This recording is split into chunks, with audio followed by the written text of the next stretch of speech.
Hello, ladies and gentlemen, and welcome to another episode of Panels and Bars, the show where we talk everything geeky. And this week we are covering the Netflix adaptation of the worldwide manga and anime phenomenon One Piece. Okay, so I'm just gonna get straight into it. Patrick, I have a confession. What? Couldn't make it through the first episode. You are fucking kidding me. Could not stand it. I hope you die. I know you do. I'm really sorry. Everything I didn't like the characters, I didn't like the line delivery, I don't like the way it looks. I don't even like I don't like the premise. I don't like any of it. So with that in mind, I figured maybe we make this episode a Patrick explains One Piece. And you can kind of give me and everyone else who's on the fence. I mean, on the fence for me is being generous, but you can give us some background and maybe show us why you're so passionate about it. Because I've got to say, it was reported, I think, that this is Netflix's highest rated show that's not Stranger Things. And Yes. I, Yeah. what? Well, I mean, the background, the most important background is that you're a soulless monster, Oh, yeah, we and know that. and that there's no Everyone joy wants in to cry. you. So just to go over your criticism. So you didn't like the way it looked. I Like, don't like any of it. do you not like Hook? Do you not like It does. It's nowhere near in the league of Hook. It's it's not. Hook makes you want to quit your job, leave home, and become a pirate.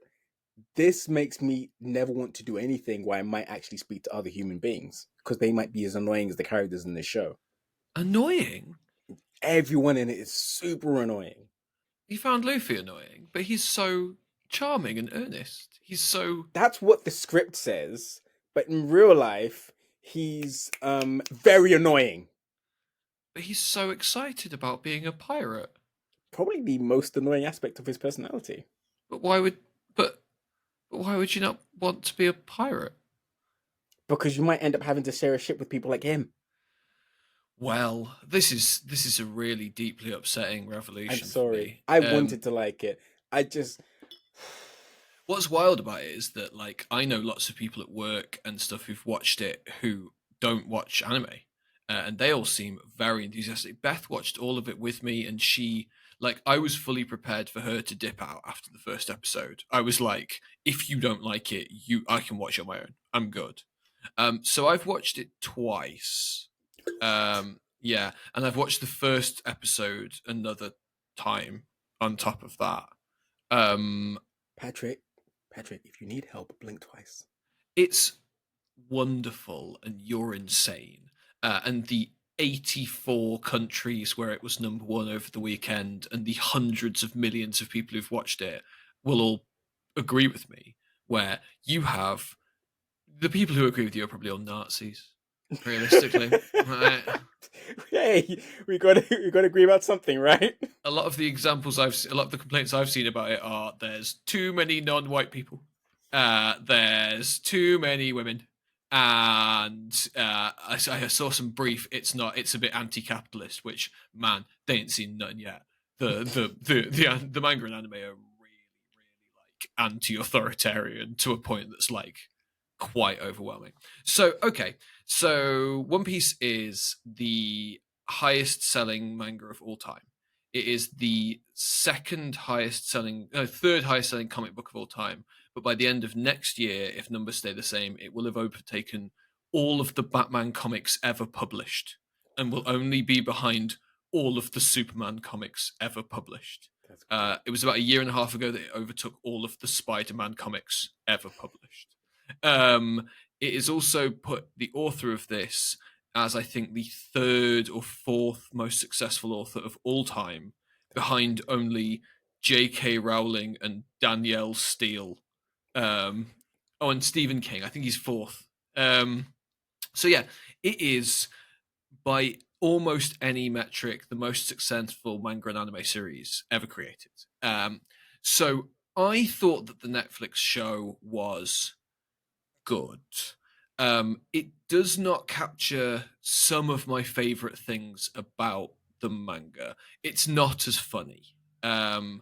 Like it's got, for my money, it's got kind of a charming, earnest. So I'm sick to fucking death of the MCU nobody takes anything seriously and everybody makes a joke about anything. And I want worlds that, despite that their ridiculousness, the people in them believe in them. Do you know what I Mm. mean? So what I would say is that I found this charming in the same way that I find the music of Bon Jovi charming, in that it is silly, but the people in it don't realize how silly it is, and they're Yeah. taking it very seriously. And I think that's kind of cute. Do you know what I mean? Yes, Like, I do. um, so it's about some pirates, and there's a lot of prologue, lots of stuff. But the reality of it is that the main thrust of it is that a pirate guy goes on a journey, and he wants to be the best pirate ever. And he meets some friends, and they also have dreams, and they all travel together around the world on a boat. Uh, so the manga and anime operate in an arc kind of form where there will be a long form story. They will go to a place, a new island. They will meet people there. They will get involved in some sort of local problem.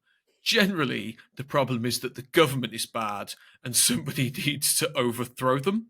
And then Luffy and his mates will be all like, "Don't worry, we'll overthrow the government. We're pirates."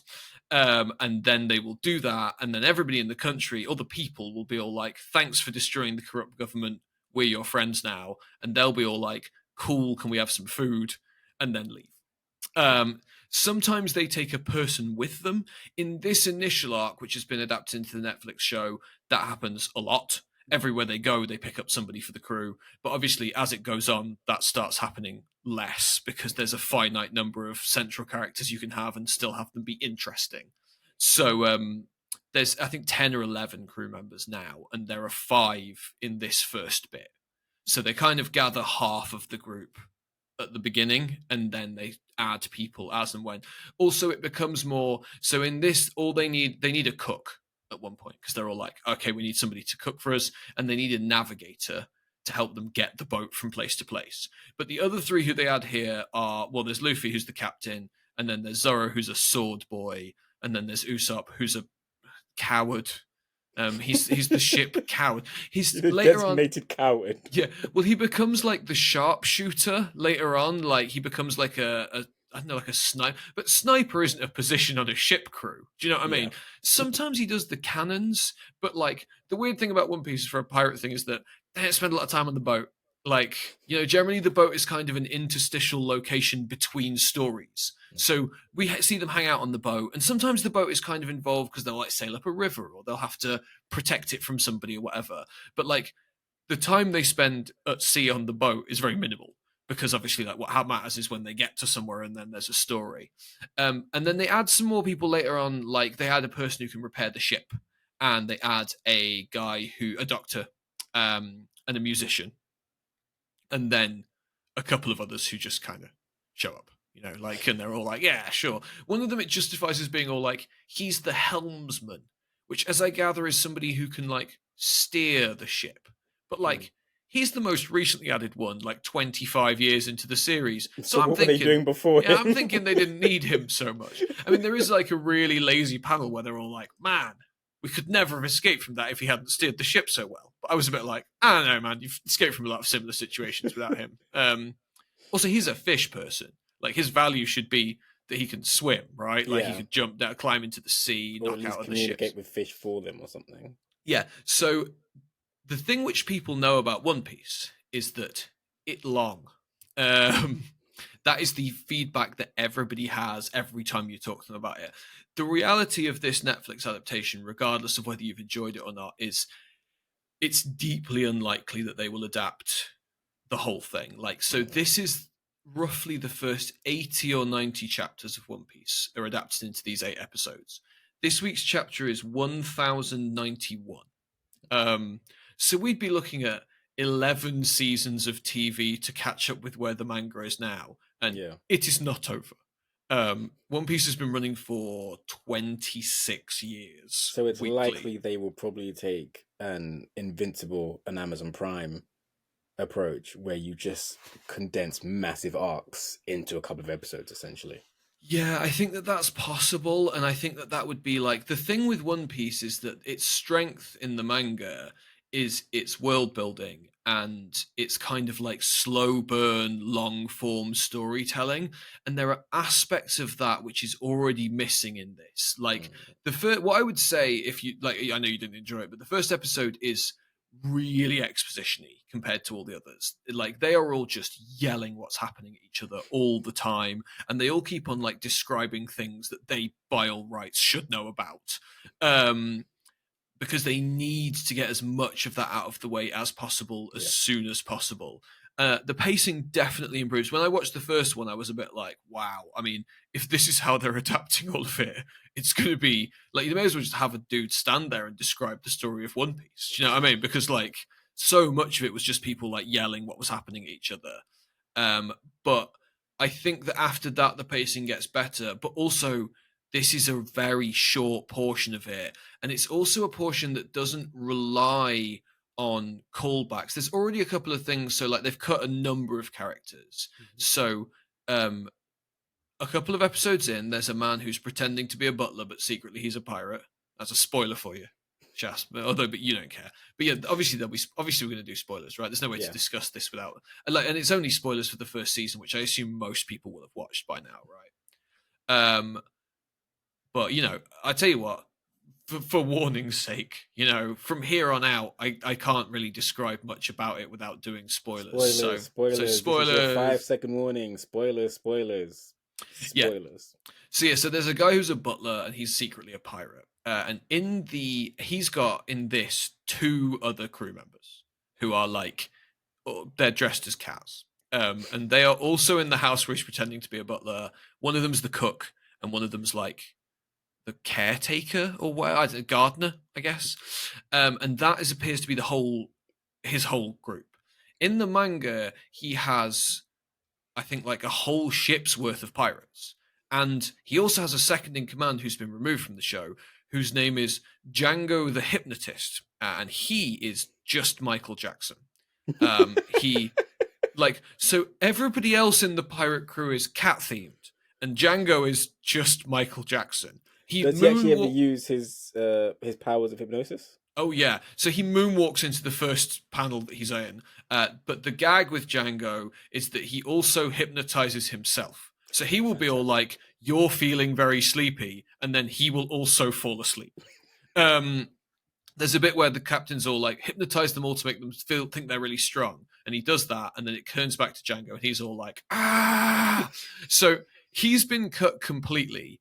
I assume because thematically he makes zero sense with the cat themed pirates. I've never really clear on that, but also then like in the manga, there's a side story where he goes on this long journey to try and escape from the Marines, the Navy, and he ends up on this island where there's a dance competition, and then he can't resist entering the dance competition, so he does, and it turns out the person he's up against is like a naval captain, and then he wins, but somebody spots him, and then he goes to court, and then he's going to be convicted and murdered, but then he starts to dance, and all of the jury love his dancing so much that they acquit him, and then he joins the naval captain, and then 400 chapters later in One Piece, they encounter a naval ship, the main characters, and he's on it. And he's all like, it's you guys. And he's just like hanging out there. Because now, and if you didn't read the side story, you don't know why he's there. In fact, you wouldn't even recognize him because he looks different because he's wearing different clothes. But like little things like that, the fact that no character is ever really gone, and often they come back later, and often they've gone through things off screen or in side stories, and it feels very persistent. And I think the danger with excising those characters is that you lose that strength of it.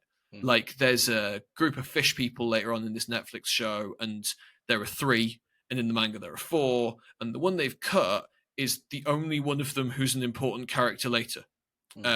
Now I assume they've cut him because he's an octopus, and animate and doing the CGI for his 8 arms would be difficult, right? But it feels short. It feels to me like they don't really think they're ever going to get there. Yeah. Do you know what I mean? Like it feels to me like they're not worried about the fact that Hachi's not in it, and that would cause problems in 500 chapters, because they know that the probability of them getting there in 500 to 500 chapters is low. It's a win-win situation because, like you say, in all probability, they won't make it that far. But if the show continues to be a success, what this version has shown you will be that an audience is quite happy to have a trimmed version. So you win either way. Yeah. Because if an audience is happy not having those characters that to people like you are essential, or at least fill out that world, then they'll be happy with more seasons of a trimmed down version. So it works either way, really. And it's also the kind of the dream scenario, because if it does hit big, which it seems like the first season has, you've got enough material for essentially as many seasons as it stays profitable. Yeah. But I think that the likelihood of it staying profitable long enough to see an ending is very low. Oda's said, the author has said that he thinks the manga is probably going to end in the next 4 years. So it probably will have run for about 30 years. Wow. I've been reading One Piece, so each chapter is about 20 pages, and they come out weekly. I've been reading One Piece weekly for 17 years. Every week I read one chapter of One Piece, and I'm all like, "Oh, what's happening this week?" Can I ask you a question? Yeah. All right. So the speech at the beginning of the series, Well, that fame, power. sparks, yeah, that sparks everyone's interest and desire to become a pirate. Mm-hmm. Is it more inspiring in the anime or the manga? Because it's boring in the Netflix show. I don't understand why it causes such a fuss and excitement amongst townspeople. So it's kind of different. In the show, in the speech is relatively similar, except shorter in the manga. He's just all like, "You want my treasure, you can have it. I left it all together in one place." And That that's makes it. sense. That's all you get. However, the scene where everybody rushes out to go and be pirates right now is also not in the manga. That's not a thing. Like, that scene was really weird because, like, why would you all be all like, "Now it's better go"? Like, it doesn't matter. The scene makes sense if he had like left a riddle and everyone's like, "Oh, Mm. I could figure that out" or something. But Yeah. he just says, "Take to the seas," and that's the most vague command. The seas are rather vast. Where Yeah. exactly is the treasure? So that's why I was like, it must have been much cooler than the original text, because I don't Yeah. understand why you put this in otherwise. Yeah, and the thing is that in the manga, it's implied more that it wasn't like a now kind of a thing. It was that the rumors of him saying that he'd left a treasure spread, and over the next decade, that led to, because we pick up like 10 years after that, and it's very much like now we're in a great era of pirates, but it's not necessarily like it started 10 years ago on the day. Like it kind of, it mentions that it started then, but I don't feel like it started then like all at once. Yeah. Which is It the was kind like of small slightly pockets, and then before you it yeah had become a movement. yeah, and that's kind of, that is handled better. I wasn't super fond of their depiction of Roger at the start. I didn't think he was great. It also, the first scene exposes one problem I have, which is like, I am cool with you doing crazy character designs, right? I am fine with you having guy with blue hair or whatever. The issue is the only people with those designs are the important characters. So there's all these background extras who just look like regular people, and then there's a dude with pointy eyebrows and a big hat, and it's a bit like, well, I know that that's Hawkeye, but like for the rest of the people watching, it's a bit like, why is that guy dressed so weird, right? Yeah. Like, He's if obviously going to every be integral to the plot. yeah, and if everybody in the world was dressed that weird, which in the manga they are, they're all drawn in the same style, so there's no distinction between them. It feels a bit to me like in the Battle Angel Alita movie, her face is CGI and she's got big eyes. Like they were all like, "Hey, manga have big eyes," but she's the only person with big eyes, and it's a bit like, but like, why? Why has she got a CGI big eye face when everybody else in this world is just regular people? Like, it doesn't make any sense. Like, why would you just do that for the central characters and not all the characters? Because also then it'd be so much fun to be the costume designer and get to do crazy costumes for all of the extras and stuff. Whereas, like, a lot of them are wearing quite generic Pirates of the Caribbean outfits. Yeah, it's one of the. I mean, it was another discussion for another time, but it's one of the things I will say I do like about some of the interpretations in modern Star Wars is that sometimes there'll be a massive slug guy, and he just runs the newsstand. That's it. He's not, he's not a major part of the crew or anything. He's just a guy. Yeah, Star Wars loves that. You'll walk into a bar and there's horse face and dog hands and whatever, and they're not they're not important. It's No. just like, yeah, there's tons of aliens everywhere. I do Yeah. sometimes think in Star Wars it's a bit weird that, like, you just see that one guy who's a slug, and it's all like, surely there should be like a slug species. Like, Yeah. what I mean? Like, surely I should be seeing regular slugs, like, not just there's that one's. It's like when Obi-Wan goes to that diner and there's just this guy who's got like 6 little arms or whatever. And it's like he's the only 6 little arms guy in any Star Wars thing ever. Yeah. And it's a bit like, well, where the fuck did he come from? Like, Yeah. how did tiny arms get I there? guess you can't win with fans like us because it's like whenever you see any other Wookiees, we kind of roll our eyes like, oh, okay. Oh, It here's feels like fan Chewbacca. Oh, service, yeah, even though, like you said, it's actually world building. But then, like you say, if there's only one, we're like, that doesn't make sense. How is he the only member of his species? So yeah, so it would suck to work on a Star Wars show because people like us would tear it apart. Yeah, but what's interesting is that, like, I was fully prepared for the One Piece fan base to tear this apart. Mm, And I was actually just sat there primed and ready to be all like, oh, I'm gonna hate it. I'm gonna hate it so much. And like, I don't love it like I love the original, but I mm, mean, like, adaptations, they're never going to be. And like, yeah. fundamentally, I'm the kind of person who read 1,000 chapters of it. So obviously, when you're all like, it's shortened down, I'm going to be all like, well, everything that's gone was very important.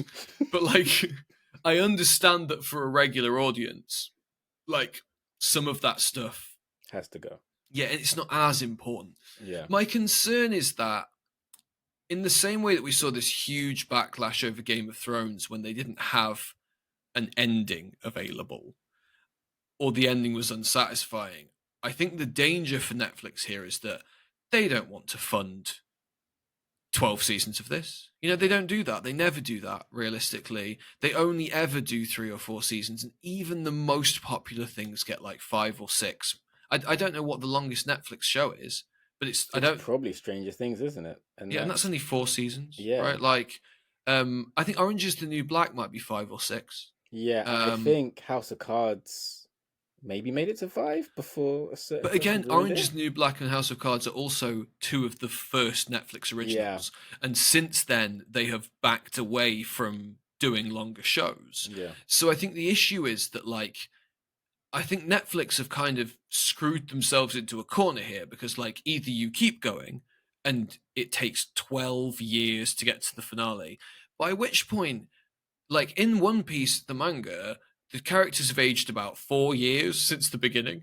yeah. So over 26 years of storytelling, they've aged about 4 years. So like, so you They and already they've can't. also cast real kids in this show, Yeah, so so the you already one, can't do it. They are yeah, going to be adults by the time we get to the end. And don't get me wrong, you can change that, but like, when you start changing that stuff, you aren't adapting faithfully at all. yeah. And Well, I then mean, if you like, one of their adaptations, which I am a fan of, is Lock and Key, yeah, and Lock and Key, the comic book, takes place some seasons over a summer or like at most a couple of years, but they had quite a massive gap thanks to the pandemic during the filming of the two seasons, and especially in the youngest actor you can see a dramatic yeah, change. that kid is so old, Yeah, so and it's they're all yeah. like, "Hey, remember 10 minutes ago when that happened?" I'm all like, "That kid has aged 3 years, man." Like, Exactly. it's kind of like old TV shows. Like when me and Beth were watching through One Tree Hill, there's this really funny thing where they'll be all like, there'll be like a cliffhanger at the end of the season, and they'll be all like,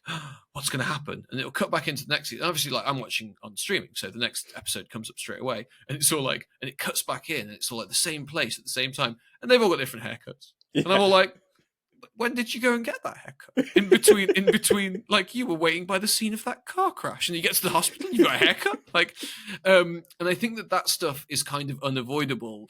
I think it's one of the dangers of adapting animation and comic books, Mm, right? Is that you can't, like, we've both been reading Spider-Man comics our whole lives, and I don't know how old Peter is in Marvel comics at the moment, but I'm guessing about 30 because he yeah. always is.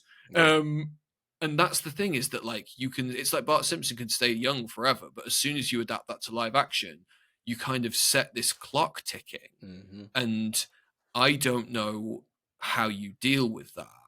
But the alternative is that One Piece gets a few seasons and it definitely doesn't get a satisfying resolution. The first episode basically poses the question of, hey, what's this treasure we're going after? And I assume that maybe people who have enjoyed it will be invested in that question.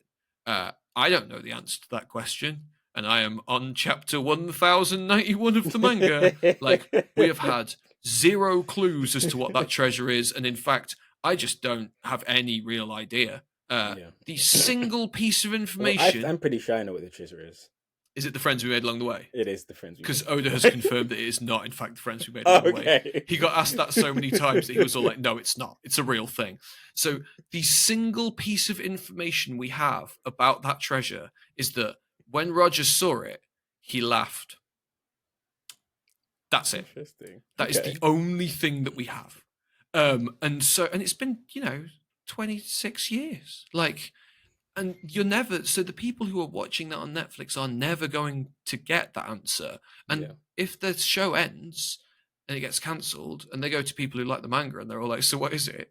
Then the manga fans will have to be all like, who knows? Like, I'm still waiting, mate. And the other issue is that, like, in terms of the scale of the things happening, it's not going to get cheaper. Like, this was already extremely expensive.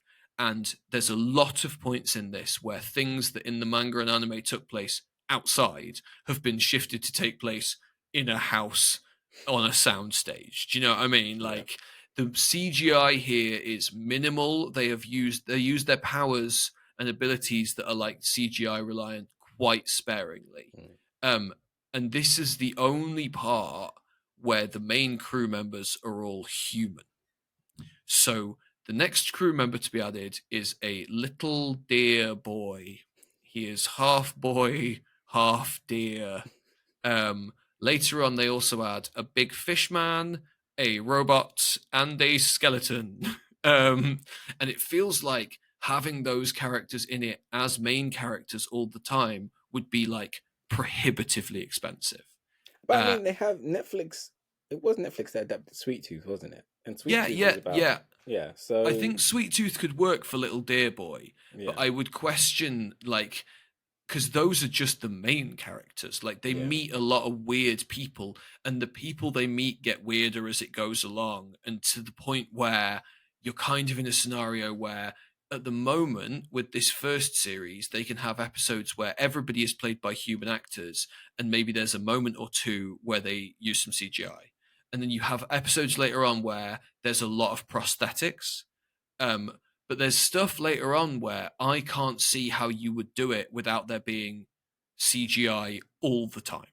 Yeah. Like, there's a bit where they go and meet a bunch of literal fairies, and those tiny people are interacting with regular sized people all the time. And that's going to take a lot of special effects. Do you know what I mean? Like, there's big sea battles later on, there's giant monsters, there's a lot of stuff in there. Like, this is the tamest, most down to earth portion of the story. And it's already wildly expensive. And it cost them so. This is the tamest, most down to earth part of the story.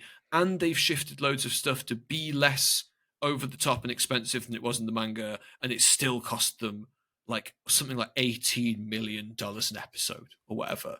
And like, I just kind of can't see any scenario where it makes enough money to justify continuing for any length of time, even if it's been really successful this time. Even if the second season, which is kind of still relatively grounded, I mean, there's a candle man, but I think you could do that with prosthetics. And there's a big talking duck. I'm not sure how that would work. But like, even if you keep that stuff relatively grounded and you do your best with it, it's just going to get more expensive every season. Yeah. And I don't see them getting to a state where they're all like, well, here comes One Piece season 12. We're going to spend $55 million an episode on it. Because it would just have to be so successful. It would have to be like, and like, don't get me wrong. Obviously, the manga is literally a historic all-time success that's broken millions of records. Which is why I think they've decided to pursue it, because as you said, they've sat down and crunched the numbers, but it's also like it's translating to how many languages. It's had action figure lines, tie-ins with restaurants across the world. You know, it's one of those things. As every con in countries outside of Asia continues, people who barely have any interest in manga or anime are going as those characters. So it's a fan base that only continues to grow. So as an executive, I can see you saying, you know what, in this weird time where we're not sure if anything's going to break and the industry's not making as much money, this is something that is as Well, guaranteed as it can be. So and let's you go would for it. think that if I was Netflix, I'd be looking at this and being all like, this could be our MCU. Mm, This could be our thing that like makes historic amounts of money. This could tide us over and keep us going. Because those yeah. Stranger Things kids must be getting pretty old by now. I don't watch I that mean, show. it's funny because as you said, like, you know, you were saying you were ready to tear it apart. I was quite surprised as someone outside the fandom how many people I kept seeing posting tweets when the initial trailers were released and even the screenshots and being like, this could be good. Like, it has such a dedicated fan base that, unlike a lot of fandoms where they're ready to jump on it immediately, you could see people really rooting for this to be good because it Yeah. just meant there was more One Piece media to consume. Yeah, and I think that the thing as well is that early on they cast very diverse, which for me was like, okay, so if we're set in a world where people are traveling all over the world on ships, I don't want just white people. Do you know what I Yeah. mean? And not only did they cast diverse, but they specifically went with a non-white actor for the main character. Because like even in things where the cast is diverse, usually it's all like, yeah, but the main character's a white guy, right? Like Yeah. you know, like the main, like sure we can have a lot of people of different races in here, but the main character Has has to to be a be a white guy. white guy. Yeah. Name Chris. Um, but of the five of them who get added this season, there is one white guy. Hmm. And he's like he's from London, but also grew up partly in Tenerife. So he's got like this wild accent. He sounds crazy. Like sometimes he sounds like London, and sometimes he sounds really, really Mediterranean. It's really cool. And they've just let him use his regular accent Cool. because, like, you know, it's really unique and Yeah. stuff. But like, I felt that was promising. I thought that they looked good. I did not like the first trailer. There are like probably 5 or 6 quippy MCU jokes that I hate in this, where they're all like, "Oh, that happened," and they were all in that first trailer, and Hmm. I was like, "Oh, I hate the tone." But actually, the tone of the show is much more earnest than that, and I like when this stuff takes itself seriously. Yeah, So for me too. me, the tone hit relatively well.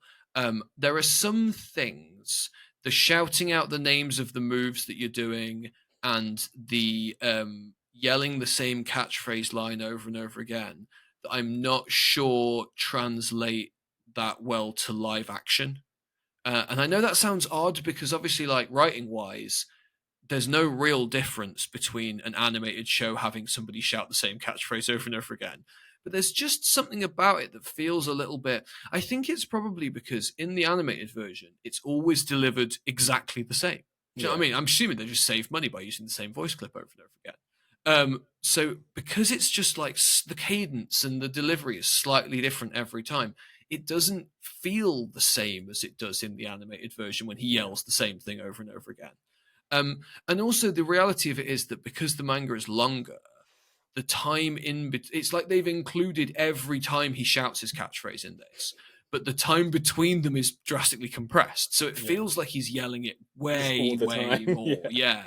Because where in the manga, you know, it might be a few weeks between times when he meets somebody new, and he generally says it to everybody he meets. In this, he's meeting somebody new every episode, sometimes 2 people. And so it feels like he's just yelling the same thing over and over again. Uh, I did think overall it was really enjoyable. I had lots of fun watching it.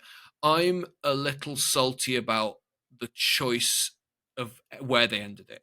Hmm. So like there is this first arc takes place in the East Blue, which is one of the 4 seas that make up the world. Um, and they have adapted all but the last island, and the last island of East Blue is also very short and kind of serves as like a send off. And then the like chapter 100 of the manga is where they pass through into the next part of the journey. So, in fairness, the titles of the chapters make it clear that you get to chapter 100 of One Piece, and it's all like, okay, now the prologue's over, um, which is just a degree of confidence that I absolutely love. I love the idea that you'll be like, well, you've been reading with me for nearly 2 years, guys, and now The we're story ready to begins. start. Yeah. Um, and I really love that about it. But like cutting that final island feels a bit so like there's a lot of stuff there that I imagine will cost a lot of money, and so Mm. it feels like they've like got rid of it because they couldn't budget It's funny for it. as you've been talking, I've been thinking, and I think that thing that we all loved about Netflix originally, which was, oh my gosh, every episode we can just binge, Yeah. has come back to bite them on the backside, because now a lot of us will just burn through something. And because there are so many other streaming platforms and so much other media to consume, it's quickly gone. It's out of sight, out of mind. And then when you're producing something on the scale of a One Piece, which is going to take a 2-3 years to film, by the time you get to season two, the general audience has fallen off and has become obsessed with something else. And Yeah. I think, because here's the thing, a lot of these streaming platforms right now, the budgets they're working with aren't that far removed from Game of A Thrones, movie. partly due to Game of Yeah. Thrones, because Game of Thrones showed networks, when you put that investment in, you can get a massive return back on in terms of the fandom and the Um, ratings. I think you'll find that Lost was the show that Okay, changed TV Lost, budgets. yeah. Actually, Lost never gets any credit. Okay, the one Lost fan Changed over here, TV. but yeah, no, you know what I mean. And so, but the thing is, like Lost, like Game of Thrones, we bought into that week by week. Yeah. And I remember, I think it might have been Variety or something. Variety kind of coined it as, it became water cooler television. But it became that thing that the start of Monday morning, you say, "Did you guys see this week's episode?" And you can't really do that with binging. And I No, think, and you can't even talk about it properly because you're always all like, "Oh, how many have you seen?" And they're like, "Oh, I yeah, think I've watched about 4." And I'm always, obviously, I as a person like me, I'm always all like, "Well, I watched them all this weekend." Obviously, I watched them all the weekend, and like me and Beth. But the other things that me and Beth regularly like, I know that the difference between 8 weeks and isn't huge. But like the frequency with which me and Beth will wait a year for a season of a Netflix show, and then we will watch it in a weekend and be all yeah, like, "Well, year that's until all. the next one." Yeah, And that's like really, I think that really does impact I think it's upon. the one thing that Disney's doing well with Disney Plus. I mean, for the shows that do well, I was gripped with Andor, and I was like, I can't wait for the next one. And initially Loki, I loved Loki, and I loved watching that on a week by week basis. And I like finishing an episode and be like, oh my gosh, what happens next? But having to wait, the binge thing can be fun, but yeah, I think it's meaning that casual audiences are just burning through these things quickly, forgetting about them. And then what happens is, far less people are interested when you return. And then Netflix looks at the numbers and goes, "Oh, no one really cares anymore. Cancel it," which is what keeps leading to these Netflix cancellations. Well, I think what's happened to me now as well is that me and Beth, like, I'm much more invested in the binge model. So, like, me and Beth will wait now because I'm not. There's very little TV now that I'm in the I've got to watch it right now kind of phase. So, Mm. like, I really like Only Murders in the Building. And the third season came out recently. It's just finished. So now we're going to watch it so that we can just watch it all at our own pace in one go. And me and Beth both prefer that, and that's nice for us. But like, we're watching it at our own pace, a couple of episodes an evening, then we talk about them.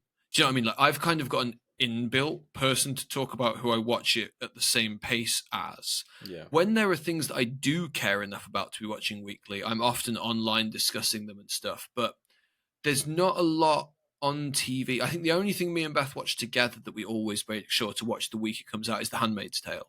Mm. We watched the first season of Foundation week by week, but the second season's out now, and we've not watched it yet. Like, we've been watching something else, which I'll get to later. Cool. But yeah, like, I definitely think that that's having a huge impact because, and the thing is, it doesn't always work because obviously the flip side of that is that, like, for every Disney Plus show that's been like a WandaVision where everybody was discussing it week on week, you've got a show like Secret Invasion where by the end of the second week everybody knows it's shit, so nobody's giving it a go. Do you know Yeah. what I mean? Like, and I do think that it's difficult, but yeah, I do wonder if I think that this would have benefited from a story a week, and especially because it's quite episodic. Like, they go to a different place and meet a different people each week, so like I think that it would probably benefit from that. But it is what it is, isn't it? And like, I don't know. I think that things like The Witcher and stuff have managed to be relatively successful. And again, the flip side of that is that, on whilst obviously, yeah, you're not getting that same thing because it's always there. You do get the thing where when I see on Netflix, when I see on the splash screen it says season 3 coming next week, I'm often all like, oh, maybe I want to rewatch the first 2 seasons. And if it's Yeah, Netflix original, they're there for me and I yeah. can just do that. Now I don't know how much the regular audience are willing to rewatch things they've already seen. I think Mm. that's the other thing. Like me and Beth will often, if a new season's coming out, if we've got time, we will make the effort to rewatch the other seasons I do too, but I beforehand. think the average person has now just become accustomed to the previously on insert show name here, and Yeah. they watch the 5 minutes of that and go, "Oh yeah, he died, cool," and then they just get straight into it. So Yeah, I think that it's difficult because it is very dependent on what kind of viewer you are.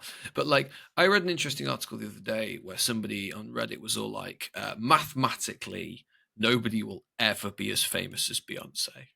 And he was talking about how like Beyonce became famous in like the final era of TV and radio and MTV telling everybody about the same things. yeah, And so she's like at the peak of that kind of like saturation. Media was at its widest spread. And since then, everything has kind of siloed into these like individual communities. So now the algorithm will spread your music to a lot of people, but it won't spread it to anybody who it thinks won't like it. And so yeah, you get a group of dedicated fans, but your reach is kind of like necessarily limited by that. And I think that the days of the Game of Thrones, everyone's watching the same TV show, are gone. Do you know mm, what I mean? Like, even when loads of us are watching the same TV show and talking about it, it's not everyone anymore. It yeah, never is. And the thing is, and it's never everyone's listening to that musician. It's never everyone's seen that YouTube video. Like, do you remember in the early days of YouTube when there were only like 40 videos and yeah, everyone would be like, have you seen that panda sneezing? And everyone would be like, of course I have. It was the YouTube video that we all watched this week. And like the idea of that now, when there's more YouTube than you could watch in a lifetime uploaded yeah, every day, is just insane, right? yeah. Like, there's no Well, way that. it's I what I think is going to lead to the downfall of streaming is that every studio wants to have streaming service, which is just wildly unsustainable. How much money do you think we have? Well, it's like how the gaming industry's moved to that model where they're all like, what if instead of releasing lots of games, we just released one game and made them play it forever? And it's like, yeah, sure. And then they release another game and they're all like, well, no one wants to play it. It's like, yeah, well, they're all playing the other game that you play forever, aren't they? Yeah, Like, everyone, like, you can't be all like, so the way that we've designed Destiny is that you'll only play that game for the rest of your life. And then you release a different game and you're all like, huh, no one seems to be playing it. What's going on here? And obviously, like it's just ridiculous. And now they're yeah, all spending all their time being all like, look, these high profile games are failing, aren't they? It's like, yeah, because you've literally spent the last 15 years trying your best to trick people into not trying new games yeah, because you wanted them to just play the same game forever and keep on buying hats in it, and then you release a new game and then they're all like, no, fuck off, I've got too many yeah. hats in this one, I'm not leaving. Exactly. um Well, I mean, it's and like so. Go back to streaming thing. I don't know if you've seen. I don't even know what it's about. But there's a Paramount original program at the moment which has like Zoe Saldana, Morgan Freeman, Nicole Kidman, someone else Yeah, huge, it's called like Operation Dead something. Scorpion or something in Exactly, it. yeah. Yeah, And it's like 10 years ago, that would have been like, this is a TV show? That's insane. But yeah. now Gary Oldman's in the TV show. Like Jennifer Aniston's in the show with Reese Witherspoon. All the biggest people who have ever been in anything are in weekly shows. Harrison Ford is in a sitcom. So it, you've killed that excitement and you're all It's trying to also outdo though, each other. So we're all now fatigued on it. and it's also a scenario where even if you're all like, "Oh my god, Morgan Freeman and Zoe Saldana, they're my favorites," then you look at it and it's all like, oh, "It's on Paramount Plus, fuck it." Like, Yeah. because unless you're one of the 8 people in the world who pays for Paramount Plus, and what up, other fellow Paramount Plus subscribers, Well, I don't know if because you know this, but this is like also this is another weird thing. It's just a very weird strategy. But in the UK, if you get one of those weird set-top boxes, it comes with Paramount Plus. does it? Yeah, and I think it works. My mum has one, and it works out cheaper to just buy that than to subscribe to Paramount Plus, and you get a bunch of other channels. So, what strategy is this? It's the streaming wars are just bizarre, and they're I going to implode at some subscribe point. as a $8.99 a month addition on top of my Amazon Prime. That's not Um, bad. I used it to watch Yellow Jackets, and it has all of South Park, if that's something that you're interested in. And it has all of Frasier and Cheers. Are you going to watch the Frasier reboot? Yes, 100%. I'll give it a go. I'm always up for a reboot. I think the Gilmore Girls one's okay, and I haven't watched any of the others, so my attitude to reboots is pretty positive. I saw one, and it was okay. All the others I've been all like when that Dexter one came out, me and Beth were both like planning to watch it, and it came to it, and I was all like, I think I want to. I don't think I'm going to do that. And it's also. Did you know? Sorry to cut you off. Did you know there was a Heroes reboot? I heard about that. Yeah, I did hear about that. So the weird thing is, I've heard it's one of those weird things that has two extremely different camps, where people are like, this is a travesty and it never should have been made, and then there's people going, it's better than season 1. I mean, I don't believe those people, but people are really passionate about it. I think Heroes is one of the ones, though. I don't want to go back to that. I don't want to relive the disappointment of one of the best first seasons of TV of all time, followed by utter garbage. I'm tempted to go back and just watch season 1, and then just move on and forget about it. But I'm not very good at that. Me and Beth just watched 9 seasons of One Tree Hill. I watched all of Smallville. And don't do that to yourself. Don't watch all of Smallville. Well, no, I watched it when it came out. You remember? You were there. I knew you then. I know, but I'm saying don't go back to it, because that's another stellar first season, followed by, oh crap, people are still watching. What do we do? But I was sat there week by week, being all like, I really don't like this. I'm really not enjoying this at all. But I somehow cannot bring myself to cease. I think the reason why it's quite funny with Smallville is that week by week, Tom Welling also really doesn't like this, but he's contractually obligated to keep doing it.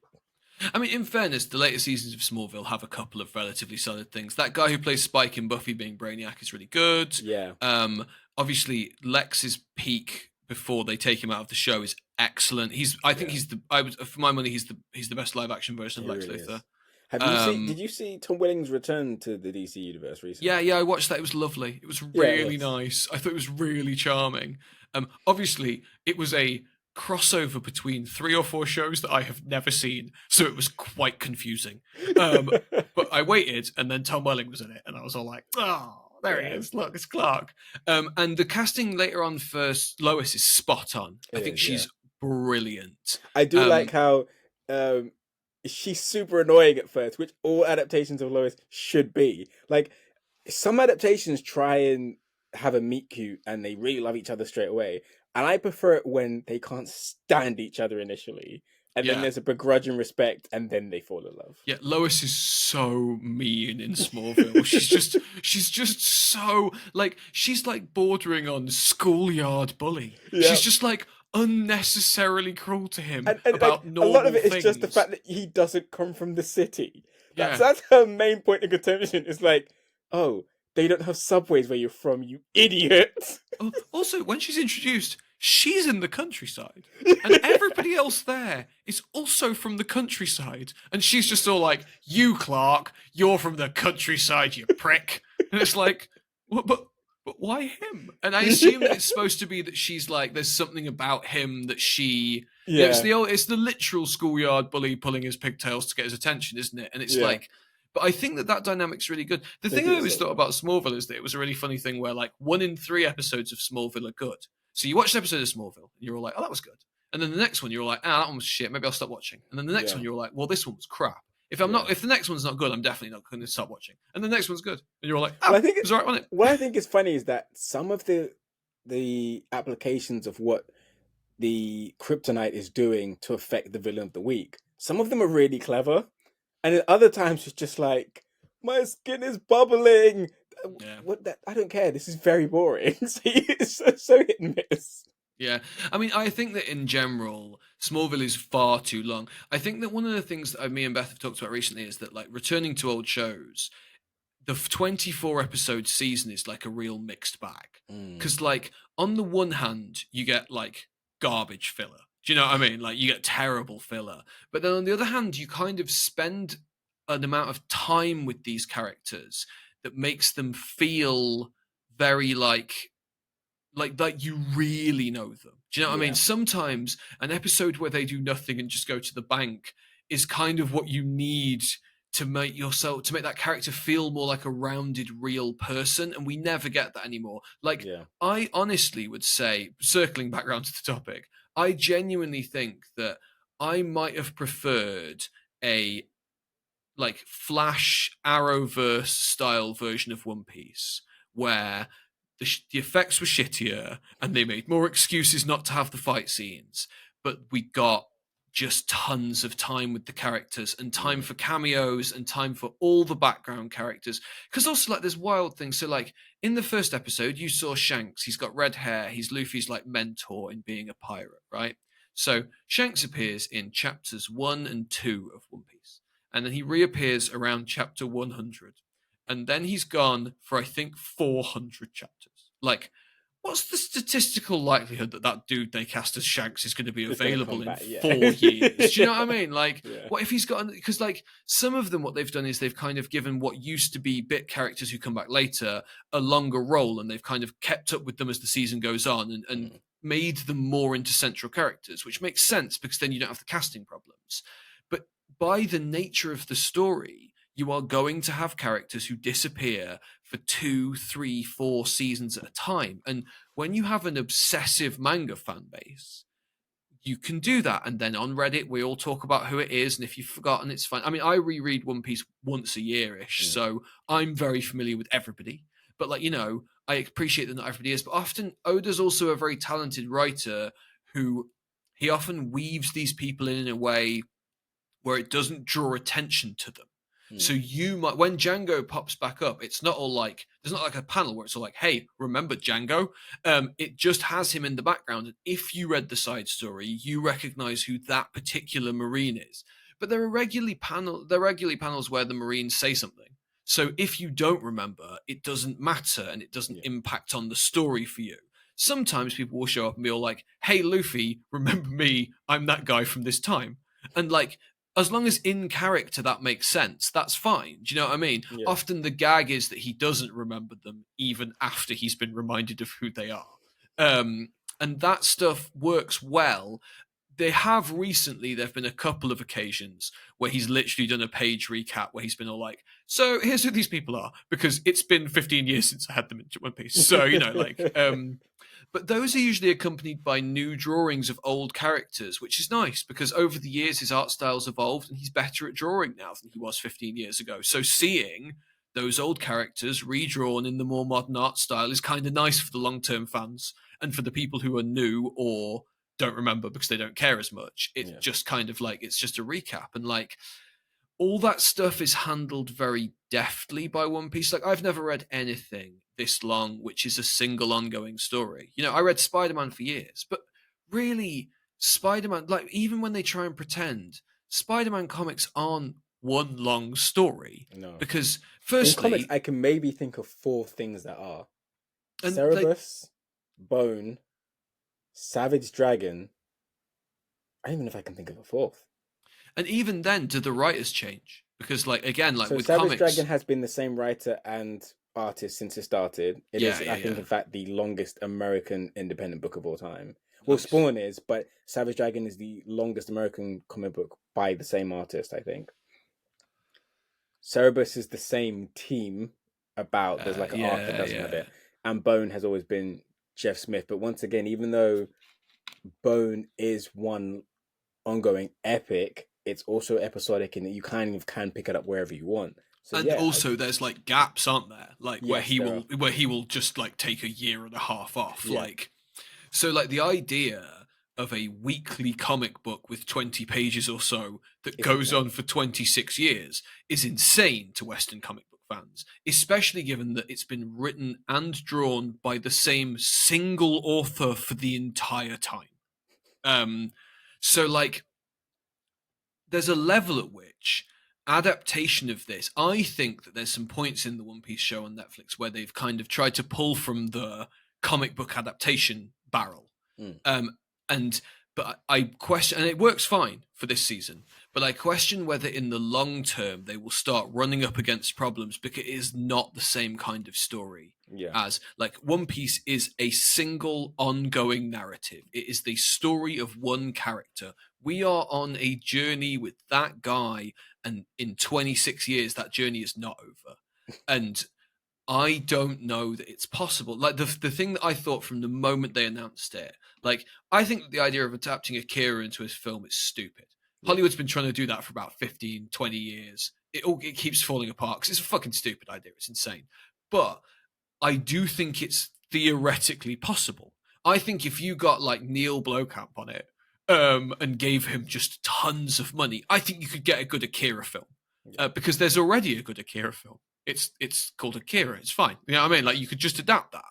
But like the One Piece anime is just over 1,000 episodes long. I don't know what 1,000 times 20 minutes is, but that is more TV than anything but a like soap opera would ever get here. Yeah. Do you know what I mean? Like it's just not, oh, except maybe The Simpsons. But I think but obviously I think it's probably, it might be the length of the fucking Simpsons, but The Simpsons isn't one story. No. It's episodic, so it doesn't feel the same, and it just doesn't feel feasible to me to do this. And from that standpoint, I think that the first season of the Netflix show is a very impressive achievement. So, for someone who is maybe about to dive into this, is this a good starting point for them? Would you recommend they get a couple of volumes of the manga? Would you recommend they check out the anime? I think this is a very good starting point. I think that if, like you, they turned around and were all like, I hate everything about this,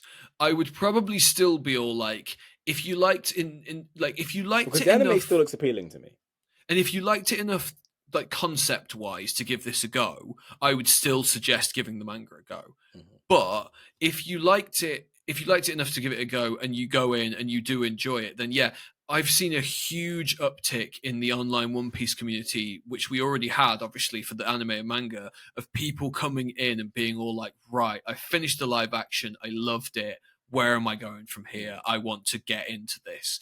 I've said this a bunch of times, the Shonen Jump app where you can read manga on your phone is unbelievably cheap. It is Not two sponsored, but they should pounds a sponsor month. us. It's £2 a month. £2. Like that's so fucking cheap. There's thousands of chapters of manga on there. Now, it is the weirdest system I've ever encountered. So, you can get the free version of the app. That allows you to read either the first 3 chapters or the most recent 3 chapters of anything you want for free. So once you've caught up, you could theoretically stop paying and keep reading the weekly ones forever without needing to pay. You can also try out the first 3 chapters. Sometimes they do deals. So at the moment, I think the first 100 chapters of One Piece are available for free because they're promoting the show and they know that they're going to get more people in. Or you can pay £2 a month, and that allows you to read 100 chapters a day. Now, it takes me, and I'm a fast reader, I read comic books fast, it takes me about 7.5 hours to read those 100 chapters. So, unless what I'm doing on a Sunday is just reading manga all day, I rarely bump into that limit. It becomes more problematic if you share it with somebody else. When me and Logan are both reading of a day, obviously, a couple of hours in, both of us end up bumping against the limit. However, once it doesn't refer to it as reading 100 chapters a day, you unlock 100 chapters a day. And once you've read them, you can then read them again whenever you want because they have been unlocked.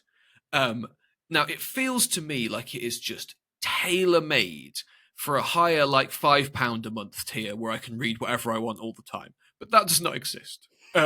It's just the £2 a month unlocking system. The other question that people always ask when I describe that to me is they're like, well, why don't you just unlock 100 chapters a day? And I'm all like, I'm not just going to sit there and click on 100 chapters every day. I don't fucking care. And at this stage, I've had it for about 2 years. So all my favorite series I've now read through and fully unlocked, and I can reread whenever I want to. So that kind of like eliminates that for me. But the initial period of doing that is weird. You know what I mean? It's an odd system, I'll be honest. Yeah. Also, the daily thing operates on the American time. So sometimes it'll be all like you've read your 100 chapters for the day. The new chapters unlock in 6 hours. And I'm all like, it's 9 in the morning. What the fuck are you talking about? So that's not ideal, but overall it's a like, compared to any other comic book app that I've ever encountered, compared to the Marvel and DC ones, the value is off the fucking scale, even if it is weird as a way to read it. And it features One Piece is published by the same people as Dragon Ball, Naruto, Bleach, Death Note, most of the manga that you've ever heard of because it's a big hit Cool. is Shonen Jump. They're really, really good at promoting in the West.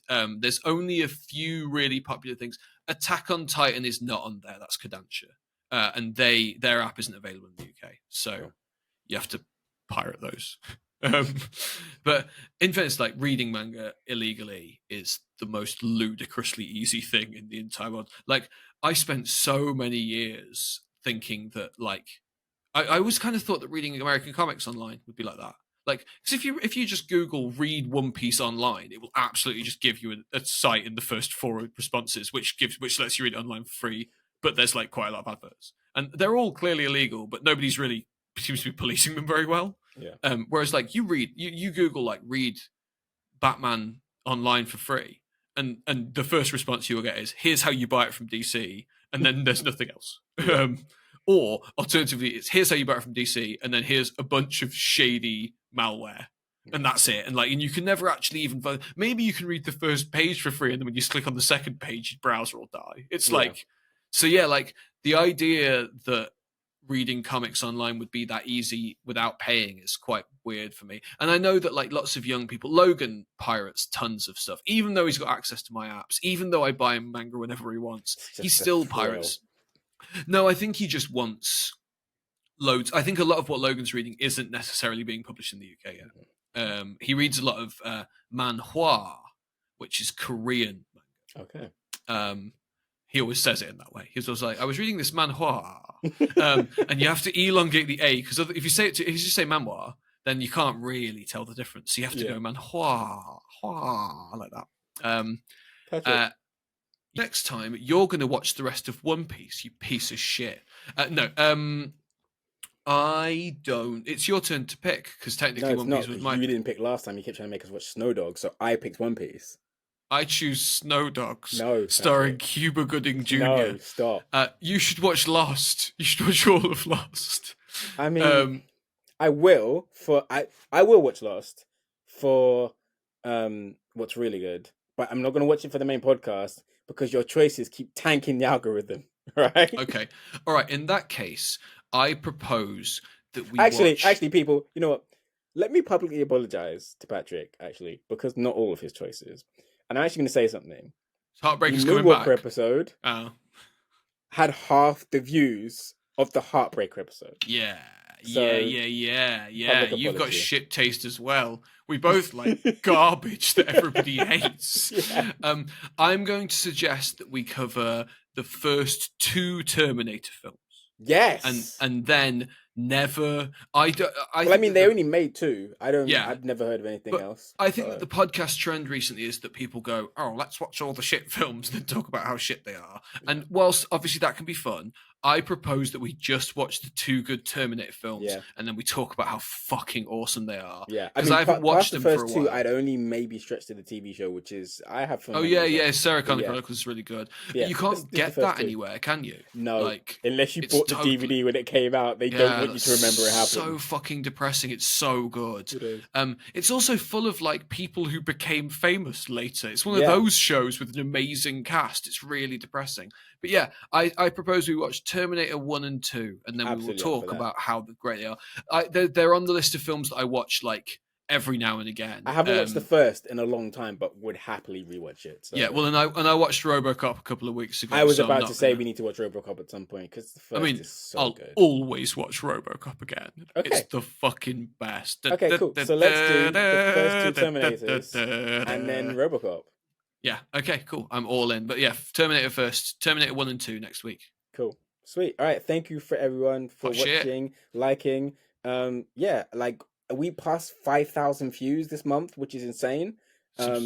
I was Oh, yeah. hoping to do that for the end of the year. So thank you everyone who's And we've got watching. 100 subscribers now, right? We don't. So I'm glad you said that, Patrick. So the analytics are showing me that every single one of our episodes so far has returning viewers, but you guys aren't subscribed. Just hit the button. Hit the button. Subscribe. Helps You us. It's going to help you horrible see more. bastards.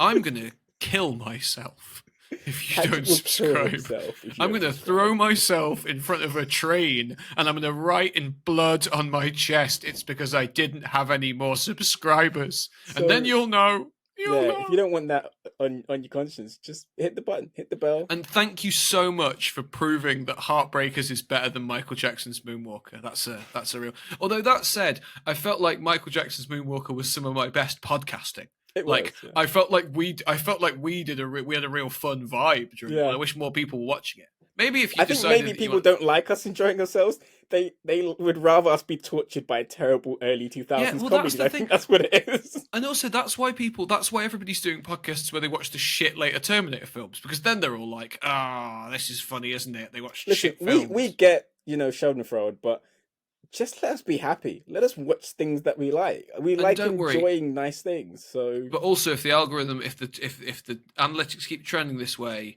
then eventually you'll have to watch Snow Dogs. Don't make me watch Snow Dogs, all right? Like, if you guys subscribe and let us watch nice things, I'll do a giveaway. I'll give away something good, okay? But I don't want to watch Snow Dogs. I want to watch Airbud. I don't want to watch The Cuba Gooding Pacifier. Jr. I don't want to watch. Don't make me watch any of that stuff, okay? Cuba Gooding Jr. is a dentist. He has to see you learn next to win time, a dog okay? sled race. Cisco is his friend. Goodbye, everyone. Thank you.